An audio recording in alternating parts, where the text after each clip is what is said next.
오늘의 주요 뉴스입니다. 경기도 안성의 젖소 농가에서 구제역이 발생한 뒤 하루 만에 인근의 또 다른 한우 농장도 구제역 확진 판정을 받았습니다. 설을 앞두고 방역 당국의 비상이 걸린 가운데 축산 농가의 시름도 깊어지고 있습니다. CIA 등 17개 정보기관을 총괄하는 미국의 국가정보국 국장이 북한의 비핵화 노력에는 긍정적인 평가를 하면서도 핵무기를 완전히 포기하지는 않을 것이라고 말했습니다. 외신들은 2차 북미 정상회담에서 북한의 비핵화를 이끌어낼 수 있을지 의문을 던졌다고 분석했습니다. 위안부 피해를 고발한 김복동 할머니의 별세 소식에 문재인 대통령이 조문에 나서는 등 추모 물결이 이어지고 있습니다. 일본은 김 할머니가 세상을 떠난 날 우리 정부의 화해치유재단 허가 취소를 공개적으로 항의했습니다. 화성 동탄의 한 원룸에서 남녀 2명을 흉기로 찌르고 도주한 용의자가 검거 도중 자해해 숨졌습니다. 경찰은 택시를 타고 이동 중인 용의자가 문을 잠그고 저항하다 검거 직전 흉기로 자해했다고 밝혔습니다. 드루킹 댓글 조작 사건의 가담한 혐의를 받고 있는 김경수 경남지사의 1심 판결이 오늘 내려집니다. 김 지사에 앞서 드루킹 김동원 씨 일당도 오늘 오전 1심 선고를 받습니다. 오늘은 전국이 차차 흐려져 밤부터 제주도와 전남 해안 지방에 비나 눈이 내리겠습니다.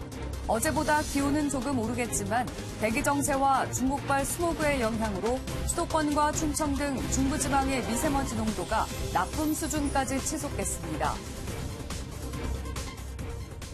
안녕하십니까. 굿모닝 MBN입니다. 경기도 안성의 젖소 농장에서 올해 들어 처음으로 구제역이 발생한 데 이어 인근의 또 다른 농장에서도 구제역 확진 판정이 나왔습니다.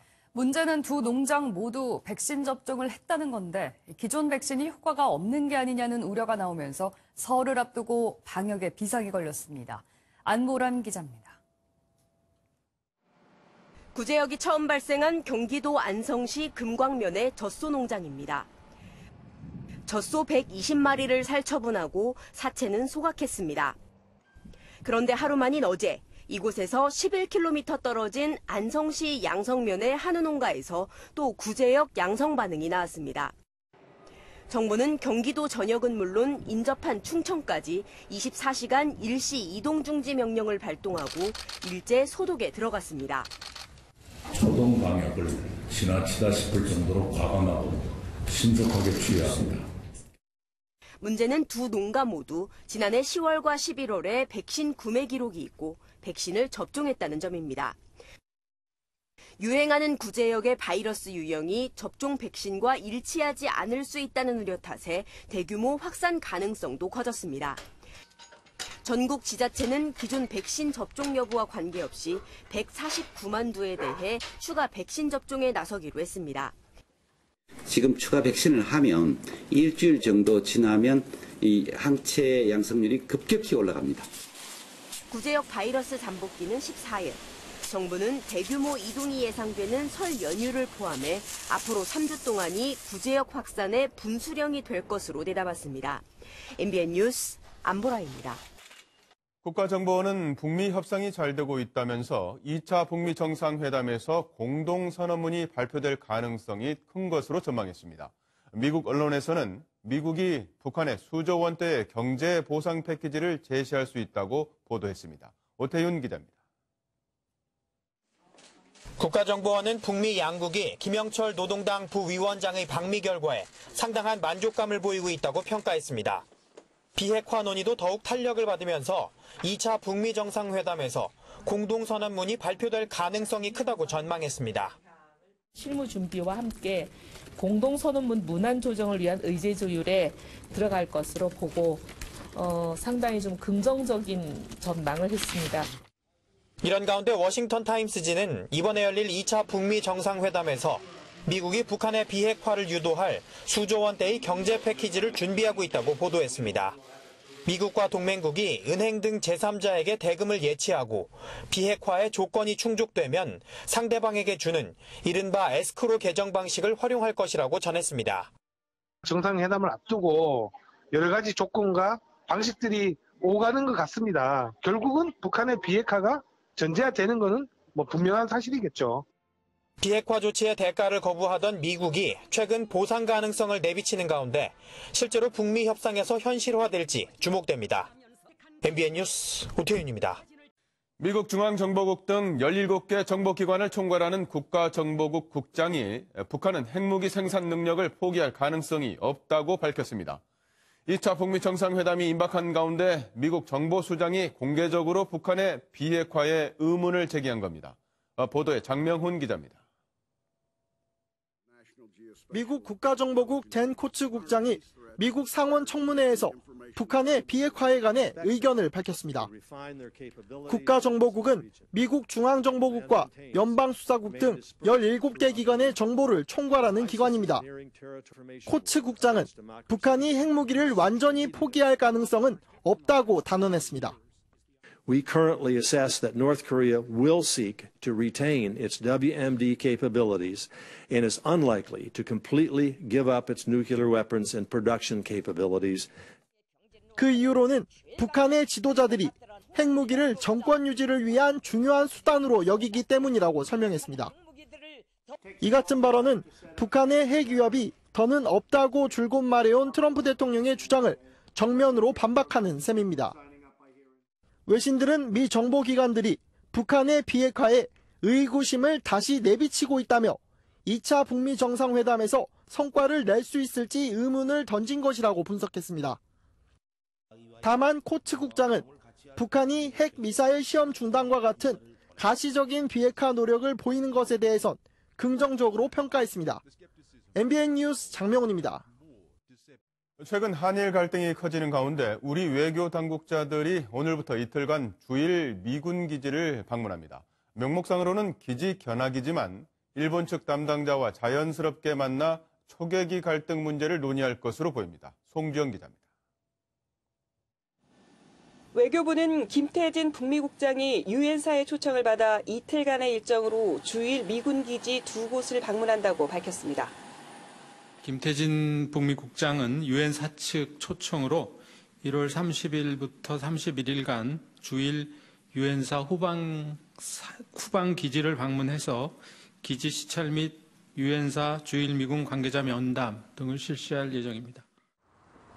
이번 방문을 계기로 김 국장은 일본 측 미국 업무 담당자도 만날 계획으로 알려졌습니다. 애초 목적은 주일 미군 시설 견학이지만 미국 중심의 유엔사를 매개로 한일 당국자 간 접촉도 성사되는 셈입니다. 동시에 한미의 3자 접촉 가능성도 거론되는데 초계기가 쟁점이 될 전망입니다. 초계기로 한일 갈등이 커지면 한미일 공조가 약화되는 만큼 미국이 개입할지도 관심으로 일단 우리 정부는 가능성을 열어뒀습니다. 한미일 동맹 차원에서 또 고려할 사안이 있다면 그 부분에 대해서는 또 검토를 해봐야 될 부분이 있겠죠. 일각에서는 앞서 해리스 주한미국 대사가 국방부와 외교부를 잇따라 방문한 것이 중재외교 본격화란 관측도 있습니다. MBN 뉴스 송정입니다. 그제 오후 서울 용산구에서 60대 운전자가 몰던 택시가 인도를 덮치고 전도됐습니다. 사고 당시 택시와 충돌한 가스배관이 파손돼 자칫 큰 사고로 이어질 뻔했습니다. 임성재 기자입니다. 도로 위를 달리던 주황색 택시 한 대가 갈지자로 휘청거리더니 행인을 칠 뻔합니다. 이내 중심을 잃은 택시는 주택 담벼락을 들이받고 길가에 세워진 승용차와 충돌하고 나서야 멈춰섭니다.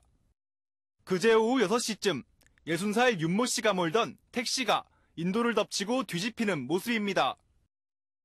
이렇게 사고 현장에 남아있는 택시의 파편은 충돌 당시의 충격을 가늠케 합니다. 다행히 택시 안에 승객은 없었고 현장을 목격한 시민에 의해 구조된 택시기사 윤 씨도 생명에는 지장이 없는 것으로 알려졌습니다.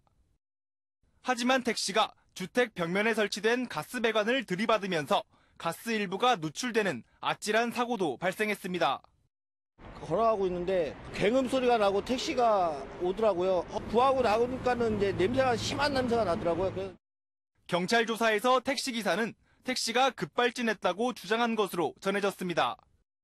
주행 기록들 있잖아요. 조작을 어떤 걸 했고 엑셀을 누르냐 뭘 누르냐 이런 주행 기록들 같은 거 보고. 서울 용산경찰서는 사고 차량에 대한 자체 조사를 통해 정확한 원인을 밝힐 예정입니다. MBN 뉴스 임성재입니다. 인적이 드문 한적한 축사에서 젖소를 몰래 도축해 시중에 불법 유통한 일당이 적발됐습니다. 소고기는 전국 곳곳에 팔려나갔습니다. 정치훈 기자가 단독 보도합니다. 축사에 경찰이 들이닥칩니다. 칼 놓으세요. 칼 놓으세요. 축사 안에는 놀랄만한 광경이 펼쳐집니다. 고기는 고기대로, 뼈는 뼈대로 포대에 담아졌고 부산물도 따로 모았습니다. 야산에는 소를 잡고 불로 그을러 도축한 흔적이 그대로 남았습니다. 불과 얼마 전까지 작업이 이루어진 듯 고기 덩어리가 널려 있습니다. 한눈에 보기에도 비위생적인 곳에서 불법 도축이 이루어졌습니다. 붙잡힌 50대 김모 씨 등 일당 6명은 질이 떨어지는 등급의 젖소를 몰래 도축한 뒤 한우로 속여 한 근당 10,000원씩의 되판 혐의를 받고 있습니다. 차단이 됐다든가 무겁다든가 무덥다든가 이런 식으로 이제 신고를 하는 거죠. 도축한 소고기는 인근 식당으로 보내졌고 일부는 택배로 장례식장이나 골프장 등으로 흘러들어간 것으로 보입니다. 운반은 단속의 눈을 피하려고 택시를 이용했습니다. 일반적인 소면 제공을 하겠어요. 정상적인 도축해가지고 해야지 돈을 훨씬 더 많이 받는데 상태가 좋지 않은 것이라고 추정은 되지만 수사가 이뤄진 한 달 사이만 16마리 이상이 도축된 것으로 의심되지만 피의자는 5마리만 인정했습니다. 경찰은 시료를 채취해 병든 소인지를 확인하는 한편 장부와 통장 명세 등을 확인해 추가 도축 여부와 유통 경로를 추적하고 있습니다. MBN 뉴스 정춘우입니다. 최근 태국 공항에서 보안 요원의 뺨을 때린 한국 여성이 공분을 사고 있습니다. 외국인과 우리나라 사람 할 것 없이 이 여성에게 비난을 쏟아내고 있는 겁니다. 구경호 기자입니다. 사건이 일어난 건 지난 26일 밤 11시쯤 태국 수완나품 공항 출국장에서입니다. 검색대의 보안 경보를 무시하고 지나친 이 여성은 앞사람과 부딪히는 등 이상 행동을 보였습니다. 손으로 X자를 그리면서 휴대용 금속 탐지기 검색에 불응한 이 여성은 일행으로 보이는 남성의 제지에도 급기야 보안요원의 뺨을 때렸습니다. 보안요원은 곧바로 경찰에 신고했지만 당국은 국가 이미지를 고려해 1,000바트, 우리 돈 35,000원의 벌금만 부과하고 이 여성을 출국 조치하는 데 그친 것으로 알려졌습니다. 현지 언론들은 이 여성이 한국인이라고 보도했습니다. 해당 영상이 유튜브에 공개되자 해외 누리꾼들은 이 여성에게 비난을 쏟아냈습니다. 야만적인 행동이라는 의견부터 구금했어야 했다. 벌금이 너무 적다며 격앙된 반응을 보였습니다. 청와대 국민청원에도 글이 올라왔습니다. 외국인이 국내에서 이런 일을 벌였다면 얼마나 분하겠느냐며 국제망신이니 처벌해달라는 내용입니다. 수백 명이 동의했고 해당 여성에게 출국 금지 조치를 해야 한다고 목소리를 높였습니다. MBN 뉴스 구경호입니다. 드루킹 댓글 조작 사건과 관련해 공모 혐의를 받고 있는 김경수 경남지사의 1심 선고 공판이 오늘 열립니다. 재판 결과에 따라 김 지사의 정치적 명운이 판가름날 전망입니다.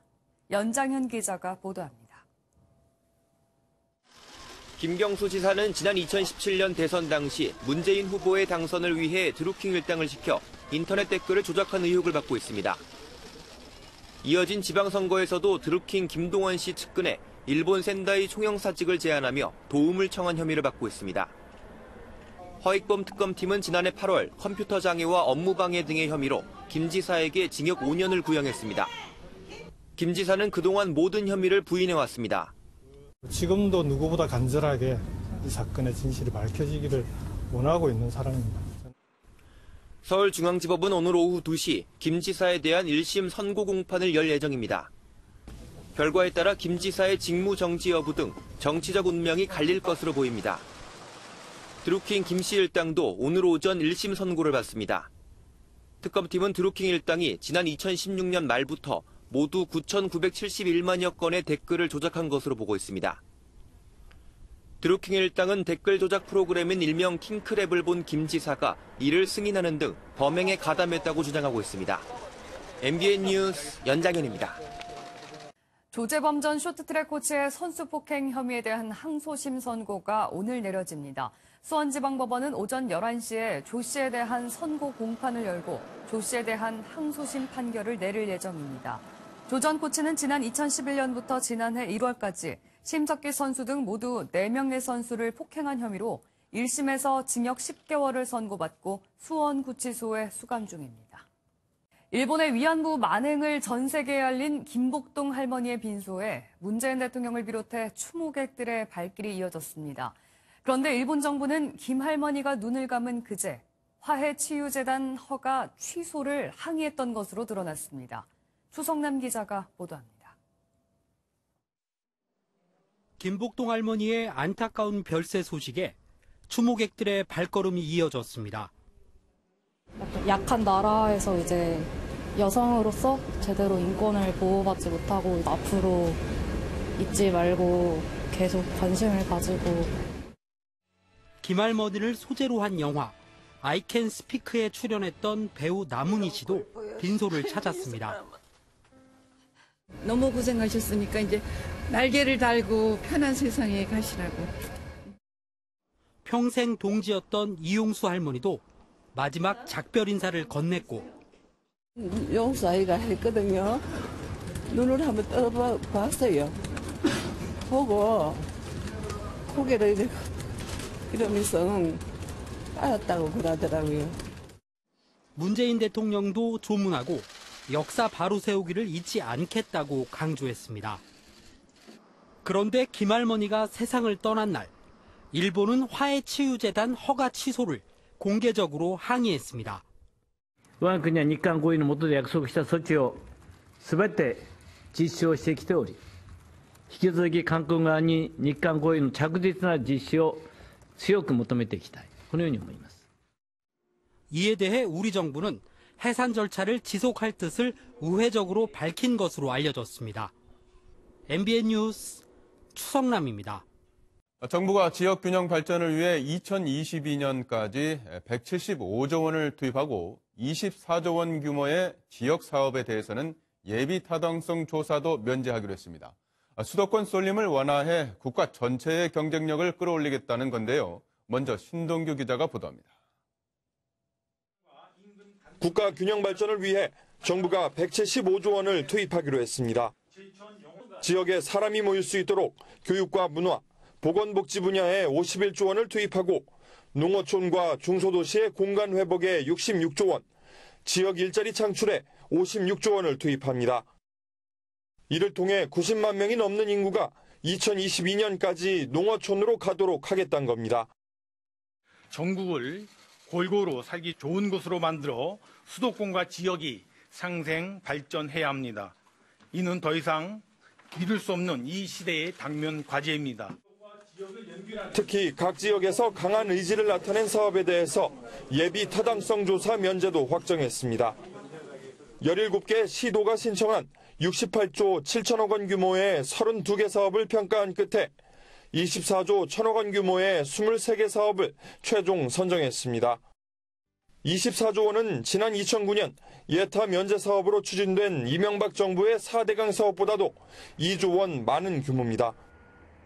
예타가 면제된 23개 사업의 최종 완료 목표는 2029년으로 매년 2조 원가량의 예산이 투입될 예정입니다. MBN 뉴스 신동입니다.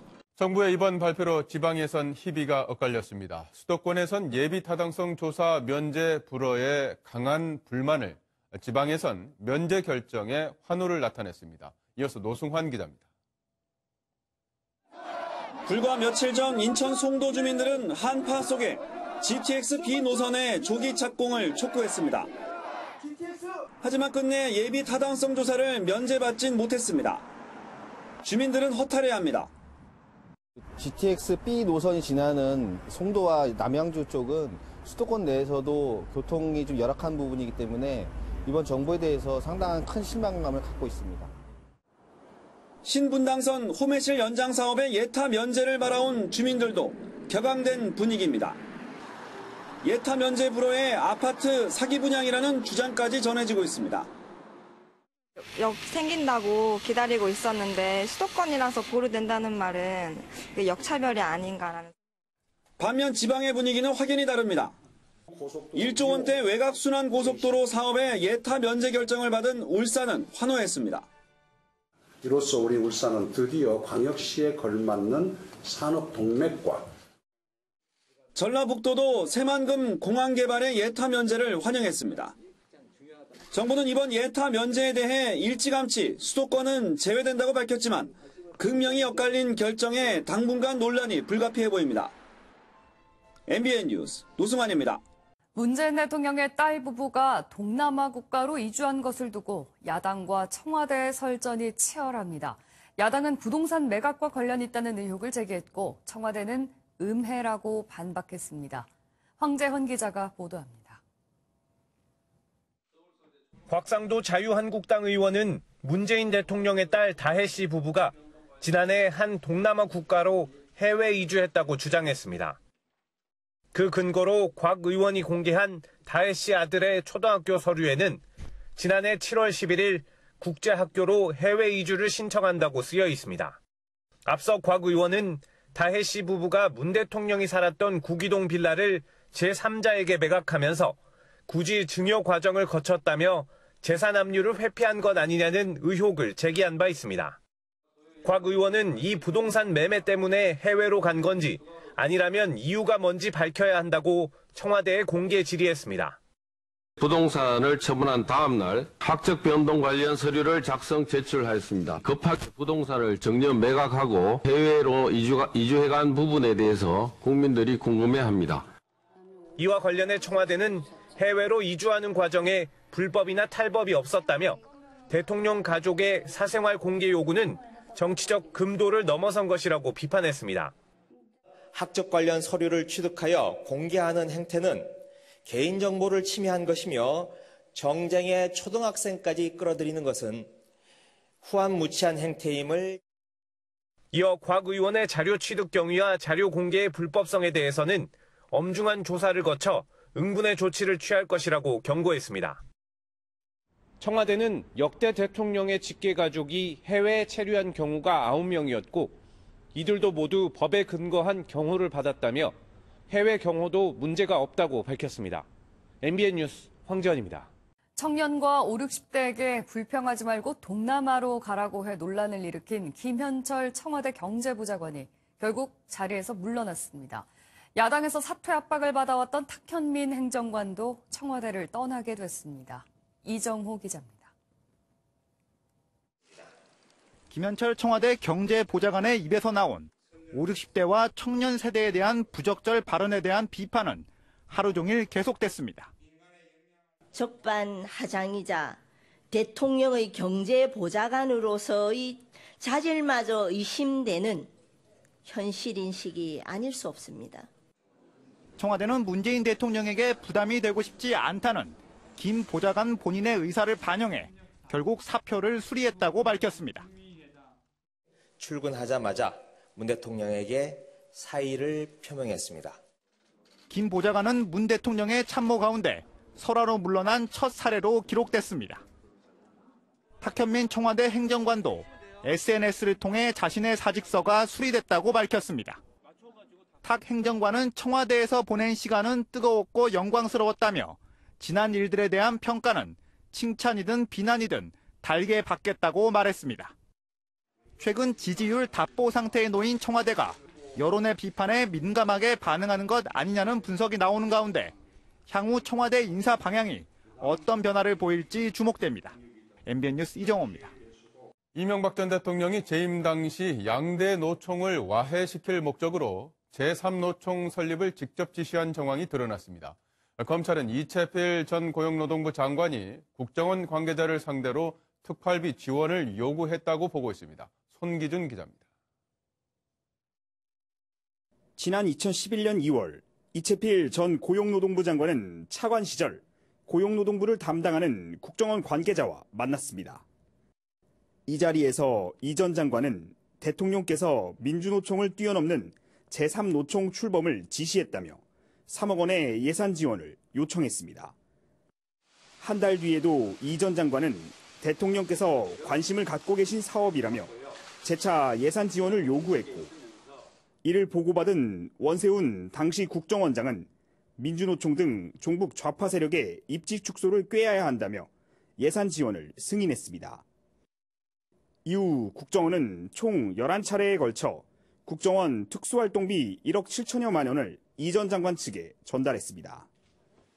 검찰은 2011년 11월 당시 제3노총 설립에 이 전 장관 측이 받은 국정원 특활비가 투입된 것으로 보고 있습니다. 앞서 검찰에 소환된 이 전 장관은 자신을 둘러싼 혐의를 전면 부인했습니다. 제가 공직에 있으면서 법률과 직업적 양심에 어긋나는 일을 하지 않았습니다. 하지만 지난해 12월 검찰은 이 전 장관과 원 전 원장 등 5명을 특정범죄 가중처벌법상 국고등 손실 혐의로 재판에 넘겼습니다. MBN 뉴스 송기준입니다. 횡령과 뇌물수수 등의 혐의로 기소돼 1심에서 실형을 선고받은 이명박 전 대통령이 항소심 재판부에 보석을 신청했습니다. 이 전 대통령 측 강훈 변호사는 법원 인사로 재판부가 새로 구성되는 상황에서 구속기한인 4월 8일 내에 심리가 충분히 이루어지지 않을 우려가 있다며 보석 신청 이유를 밝혔습니다. 재판부는 이르면 오늘 오후로 예정된 항소심 재판에서 보석 허가 여부를 결정할 것으로 보입니다. 사법행정권 남용 의혹의 핵심 인물인 임종원 전 법원행정처 차장의 변호인단이 어제 전원 사임했습니다. 재판부의 재판 진행에 반발하며 사실상 재판 보이콧에 나선 것으로 보입니다. 유호정 기자입니다. 임종원 전 법원행정처 차장의 변호인단이 오늘 예정된 첫 정식 재판을 앞두고 전원 사임했습니다. 공판 준비 기일을 한 차례 더 열어달라는 임 전 차장 측 요청을 재판부가 받아들이지 않자 항의성 단체 사임에 나선 겁니다. 준비 기일은 피고인 혐의에 대한 의견과 증거 자료를 정리하며 정식 재판을 준비하는 단계인데 지금 상태로는 정식 재판에서 변론할 수 없다는 게 변호인단 입장입니다. 임 전 차장 측은 일부 공소 사실에 대한 의견서가 제출되지 않은 상태에서 재판부가 준비 절차를 종결했다며 불만을 터뜨렸습니다. 또 추가 기소된 부분에 대해서는 검찰 사정으로 기록조차 보지 못한 상황이라고 강조했습니다. 4차례에 걸쳐 진행된 준비 기일마다 변호인단은 충분한 기록 검토를 위해 다음 기일을 최대한 늦춰주길 요구했지만 이는 충분히 반영되지 않았습니다. 재판부가 공소사실이 방대해 심리에 상당한 시간이 걸릴 것으로 보이는 만큼 신속한 재판이 필요하다고 봤기 때문입니다. 결국 변호인단이 변론이 불가하다며 전원 사임하면서 오늘 예정된 임 전 차장의 첫 재판은 미뤄질 것으로 보입니다. MBN 뉴스 유호정입니다. 이번 설 연휴에 해외여행 다녀올 계획이라면 홍역에 미리 대비하셔야겠습니다. 동남아뿐 아니라 미국도 홍역이 유행하고 있습니다. 이혁준 기자입니다. 미국 워싱턴주에서 홍역 환자가 급증하고 있습니다. 올해 들어 35명, 뉴욕주에선 이미 152명이 발병했습니다. 유럽도 비상입니다. 프랑스와 이탈리아, 그리스는 각각 3,000명에 육박합니다. 동남아는 대표적인 홍역 취약 지역입니다.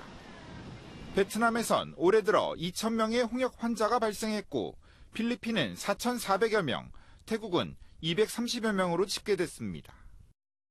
유행 국가를 방문할 계획이 있으신 분은 면역의 증거가 없는 경우에는 최소한 한 번 이상은 접종을 하고 출국할 것을 권고드립니다. 설 연휴에 해외 여행객이 100만 명에 이르는 탓에 지역 보건소는 음압기를 설치한 진료소를 별도로 마련했습니다. 홍역 의심 환자는 감염을 막기 위해 이 같은 선별 진료소에서 별도로 감염 여부를 검사하게 됩니다. 감기하고는 좀 비슷하긴 하지만은 좀 더 증상이 심합니다. 대개 결막염이 생길 수가 있고요. 입안에 회백색의 작은 모래알 같은 반점이 생길 수가 있습니다. 일부 지자체는 휴대용 방역기를 동주민센터에 지급해 홍역 바이러스 확산 대비에 나섰습니다. MBN 뉴스 이혁준입니다. 박항서 베트남 축구대표팀 감독이 설 연휴를 맞아 한국을 찾았습니다. 아시안게임, 스즈키컵에 이어 아시안컵까지 연나라 성공 신화를 내달리는 박항서 감독의 다음 도전은 도쿄올림픽입니다. 강영우 기자가 보도합니다. 박항서 감독이 쑥스러운 미소를 지으며 입국장의 모습을 드러냅니다. 이른 새벽부터 많은 취재진의 관심을 한몸에 받은 박항서 감독. 스즈키컵에 이어 아시안컵 등 지난해부터 이어온 성공 신화는 결코 쉽지 않은 여정이었습니다.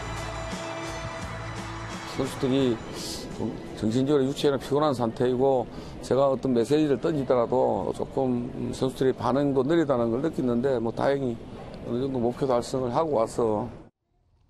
박항서 감독의 다음 목표는 도쿄올림픽.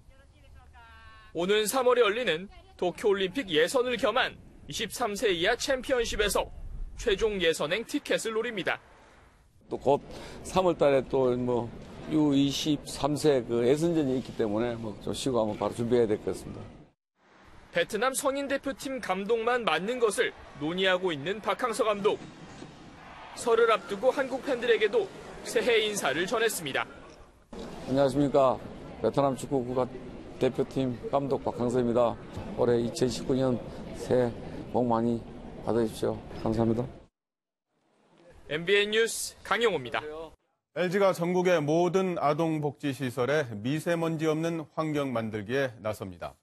LG는 한국복지재단과 협약을 맺고 전국 262개 아동복지시설에 공기청정기 3,100여 대를 비롯해 AI 스피커 등을 지원합니다. 이번 사업은 고농도 미세먼지로부터 면역력이 약한 영유아 및 아동의 호흡기 질환 등을 방지하기 위한 것입니다. 다음은 화제 영상입니다. 여기 놀라운 순발력을 가진 한 남성이 있는데요. 그게 아이의 생명을 구했습니다. 중국 헤이룽장성의 한 아파트에 불이 났습니다. 이를 피해 창턱에 걸터 앉은 한 여성. 그러다 그만 안고 있던 포대기에서 아이가 떨어지는데요. 하지만 아래에 있던 남성이 아이를 낚아채 구해냅니다. 생명의 은인인 이 남성은 우유 배달원이었는데요. 이 은혜를 어찌 갚을까요? 그런가 하면 남다른 충성심을 자랑하는 반려견도 있습니다. 비록 주인을 구하진 못했지만요. 미국 로스앤젤레스의 한 도로에서 추격전을 벌이던 이 차량. 상황이 여의치 않은지 운전자가 차에서 내려 골목으로 뛰어들어갑니다. 함께 내린 치와와도 말이죠. 여성 용의자는 얼마 못 가 경찰에 붙잡히는데요. 가여운 녀석, 반려견이 무슨 죄인가요? 큰 추위가 없는 날에는 꼭 미세먼지가 기승이죠. 지금 서쪽 지역과 대구에서는 초미세먼지 농도가 나쁨 수준을 보이고 있습니다. 오전에는 대기 정체로 밤에는 중국발 스모그가 유입되면서 공기가 탁하겠습니다. 수도권과 영서, 세종과 대전, 충북에서는 종일 나쁨 단계를 보이겠고 그 밖의 지역에서도 오전에 나쁨 수준을 보일 수 있겠습니다. 지금 하늘에서는 구름이 많이 지나고 있습니다. 오늘 전국에 가끔 구름 많다가 오후부터는 차차 흐려지겠습니다. 밤에는 제주도와 전남 해안에서 건조함을 달래줄 비 소식이 있습니다. 내일 새벽에는 수도권과 충남을 제외한 전국 곳곳으로 확대될 텐데요. 눈으로 바뀌어 내리는 곳이 많겠습니다. 제주 산지에서는 최고 15cm, 동해안과 경북 북동 산지에서는 3에서 8cm의 많은 눈이 쏟아지겠고요. 그 밖에 남부지방과 영서 남부, 충북 남부에서도 1cm 안팎의 적설이 예상됩니다. 오늘 추위 걱정 없습니다. 현재 서울은 여가 2.5도, 부산은 6도로 출발하고 있습니다. 낮에는 서울 8도, 강릉 13도, 부산 12도까지 오르면서 어제보다 평년보다 높겠습니다. 내일 낮에는 다시 찬 공기가 유입되면서 반짝 춥겠지만 설 연휴부터는 큰 추위 없겠습니다. 일요일에는 전국에서 비가 내리겠습니다. 날씨였습니다.